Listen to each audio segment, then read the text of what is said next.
welcome back to another time trial episode. This is going to be a real grind on the Hazardous Waste Island.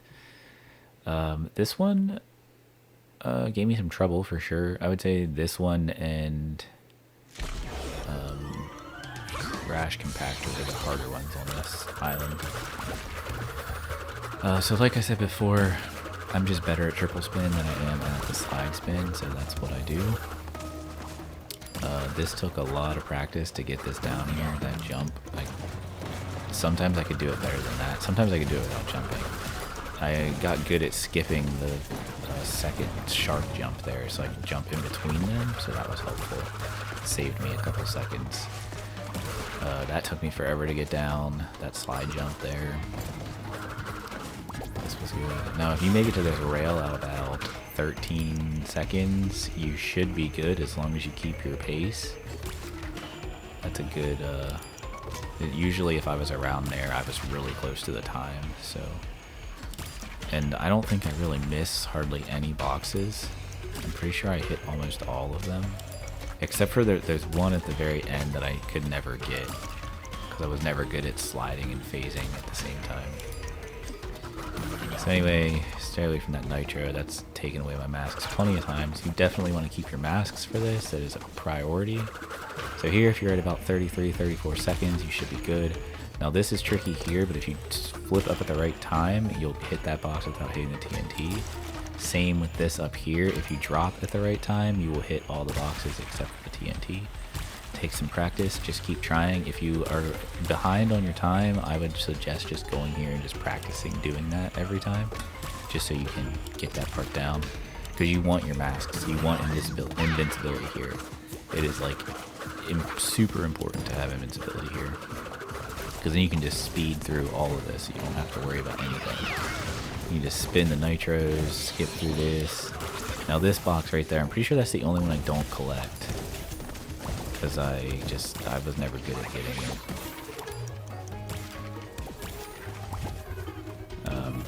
You can kind of skip your way up these platforms, and then spin to win, baby.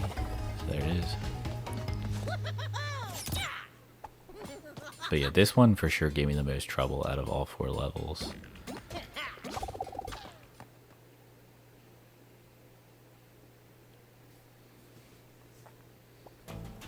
So next we move on to Crash Compactor, which I switched to Coco just because I wanted to change. And since the flashback tapes unlocked her play a level as Coco trophy that I was saving for my final trophy, it doesn't really matter anymore. That's really why I never played as Coco before. So I just figured why not. Get a little bit of a change. Use Coco for a little bit. So now this one, there is only 2 masks, so it doesn't really matter if you keep your mask or not. If you lose it, just whatever, keep going. This one's definitely got a lot of jumping in it, which triple spin's pretty important for this level, I would think. Because there's a lot of jumping in this. I don't know how you would do slide spins, to be honest. But like I said, I'm not very good at those anyway, so if you are good at them, then great, use slide spins, but I just prefer triple spin, to be honest. And once you kind of get in a rhythm of tapping triple spin, it's really not that hard. I don't know why people think it's super hard to do. I know slide spinning is, I think, a little bit faster, but make sure you trigger that TNT, because there is some time boxes in that. So now this is important to just do this as quickly as possible. Skip platforms if you can. You can just get your way up here as quickly as possible. Here, you skip the first one, just drop down, skip, and just get your way. Because the time is 42 seconds, so you got to get across that part as quickly as possible. So there you go. I made that looked super easy, but believe me, it took a lot of attempts to do that. Like, a lot of attempts. I don't know how people get the Toys for Bob times. Like, that's crazy. But so anyway, now we move on to Hit the Road. This one gave me some trouble for sure too, but definitely it wasn't as hard as the other 2, because this one's pretty simple. I mean, it's the first part of the level is pretty basic. There's not a whole lot going on with it. There's this guy that killed me an awful lot, but if you trigger that TNT, it'll break all those boxes for you. Spin that guy, it breaks that box for you. Jump over that, do a high jump here, because that fire will steal your mask. And again, you want to keep your masks here, they're pretty important. So, anyway, I spun my way through all of this as quickly as I could. Spun through this gauntlet pretty quickly. Just triple spin, all the way through here. I got that box without getting burned, which is a miracle. You gotta be careful to get that one. Do a slide jump there, spin through here as quickly as possible so you don't lose your mask. Kill him so you don't lose your mask. And keep going. And if you did it all right, you should get the rope, like right there. So I had also turned off my ghost, obviously, for what was the last level. I don't know why, it was just bothering me, but I turned it back on here. So, but I'm like way ahead of the ghost. Now this part, make sure you trigger the elevator. There's been multiple times where I'd skip the elevator and then the elevator doesn't start moving, so it kind of screws you.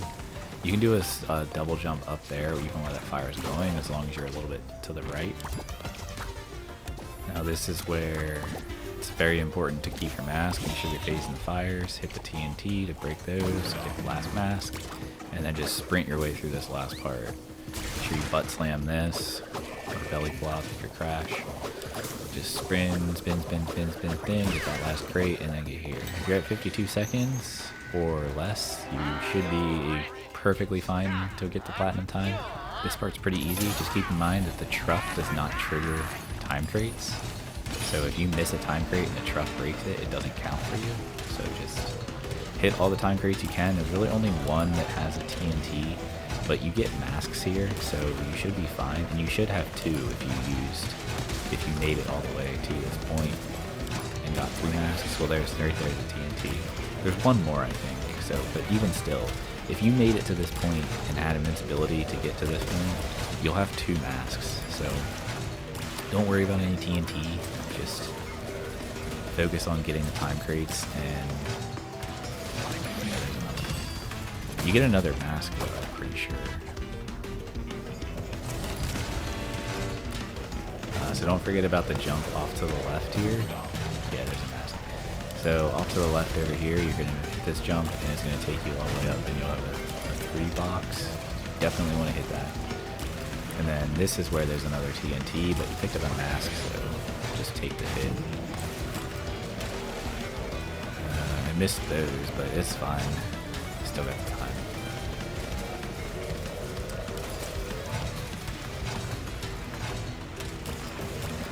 This section on the flashback timeline level is much harder. Which, that's how the timeline levels are, but... So anyway, there it is. There's Hit the Road, Platinum Relic, and next up we have Truck Stopped, which is Tana's timeline level.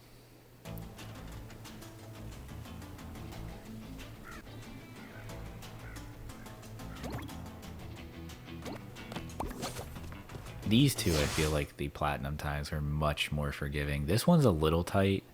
You have to do Tana's part very fast. If you mess up Tana's part almost at all, then you're going to have a hard time getting the platinum. So I suggest using your hook shot and getting rid of these guys so you don't have to worry about them. And then get across as quickly as you can. If you get that first crate, that's great. I missed it, but I still got the time. If you can trigger all 3 of those there, that's awesome too. But if you miss one, whatever. If you don't manage to step on the TNT, it's whatever. You pretty much have to keep up with the ghost here. If you don't keep up with the ghost, you might as well just restart, because you can't make up that much time in the Crash or Coco section. And yeah. You pretty much want to finish Tana's section at around like 35 seconds, I think. It's probably the maximum. Any higher than that, you're going to have a hard time getting platinum. So this part, you have 2 masks, so just take hits there. Like, don't even worry about the fire. Just jump. You pretty much just got to get as fast as you can to this wall platform here, because that ends her part. So yeah, I got here at about 35 seconds, which was plenty of time, because I think it was like 2 seconds ahead of the platinum time on this run, One of my very first runs, though, of this level, I finished. I should have saved. I mean, I guess I could have kept it in here, but I just didn't keep it. But I was only like half a second off from the platinum time. And then it took me quite a few tries again to get to that time again. It didn't take me that long to do this. Maybe I was doing this for like 20 minutes. The first two levels definitely took a lot longer.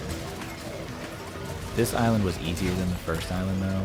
And I understand. The first island, the levels are pretty basic, so they have to have them be hard to get times because there's not a lot to the levels, so it's really just about sprinting your way. So I have heard that like Rude Awakening is really difficult, which is the first level, and I struggled a lot with that level, to be honest. It kind of like made me want to just give up on the platinum. Now there's a lot more TNTs on this, and there's obviously a lot more nitro. It does give you a decent amount of masks, but I would try to avoid as much TNT and nitro as possible. Like that one, jump over. There's another one right there. I hit it, but I had 2 masks, so it wasn't a big deal. So anyway, if you land here at about 112, you should be perfectly fine. Yeah, the platinum time is 118. So that's going to be all 4 levels on the Hazardous Waste Island, and we're moving right along. So we'll move on to the next island. I forget what the next island is, but anyway, that'll be the next time trial episode. So I will catch you in that one. Have a good one.